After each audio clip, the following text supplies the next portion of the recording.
పెట్టుబడి. నిజం చెప్పాలంటే నేను పెట్టుబడిని సంపూర్ణంగా చదవలేదు, అంత అర్థమయ్యేది కాదు. చాలాసార్లు ప్రయత్నం చేసినట్టు రంగనాయకం గారి పరిచయం వచ్చిన తర్వాత ఆ గడ్డ చదువుకోవడం జరిగింది. అది చేయడానికి ఆవిడ ఎంత కష్టపడింది, ఎంత మదన పడింది, ఎంత సంఘర్షణ జరుగుతుంది. ఆ పుస్తకాన్ని, ఆ మహత్తరమైన, ఆ బృహత్తరమైన గ్రంథాన్ని తెలుగులో తీసుకురావాలి. అది ఆ గ్రంథమే బృహద్ గ్రంథం. దాన్ని వివరించడానికే వేల గ్రంథాలు వచ్చాయి ప్రపంచవ్యాప్తంగా. అంటే అంత పెద్ద పుస్తకానికి వివరణ కావాల్సినటువంటి పుస్తకం దాన్ని కవిత్వంలో పెట్టి తీసుకొచ్చి ఇంకా వివరించాల్సినటువంటి పుస్తకాన్ని కవిత్వంలోకి కుదించడం అంటే అది చాలా పెద్ద సాహసోపేతమైనటువంటి పని. సరే, చేసిన తర్వాత ఎలా చేశాడని చూశాను. సరళమైనటువంటి భాషలో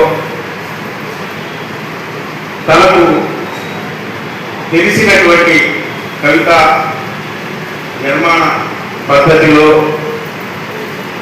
తన మీద బాగా ప్రభావం ఉన్నటువంటి శ్రీశ్రీ లాంటి మహాకవుల ఆ జాడలు, ఆ నీడలు అవన్నీ పనిచేస్తూ ఉండగా ఆయన ఈ సింధూరు అనే పుస్తకాన్ని చక్కగా తెలుగు వాళ్ళకి అందించాడు.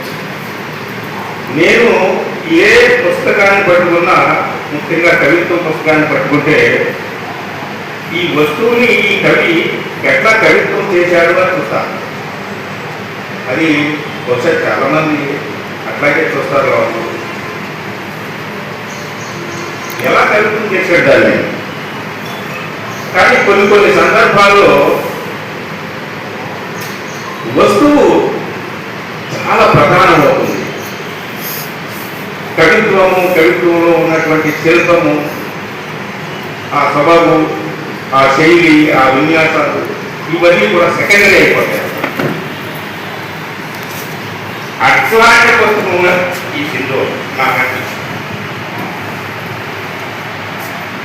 ఇందులో అసలు ఆ పెట్టుబడిని కవిత్వంలోకి తీసుకొచ్చి మనందరికీ సాధారణంగా, అంటే అంత పరిజ్ఞానం లేని సామాన్యులకు కూడా, అంత మార్క్సిస్ట్ పరిజ్ఞానం లేని సామాన్యులకు కూడా చదివితే ఓహో పెట్టుబడి ఇంతేనా కనిపించేంత సరళంగా, తేలికగా ఒక లయబద్ధమైనటువంటి వాక్య నిర్మాణాలతో ఈయన ఈ కవిత్వాన్ని రాశాడు.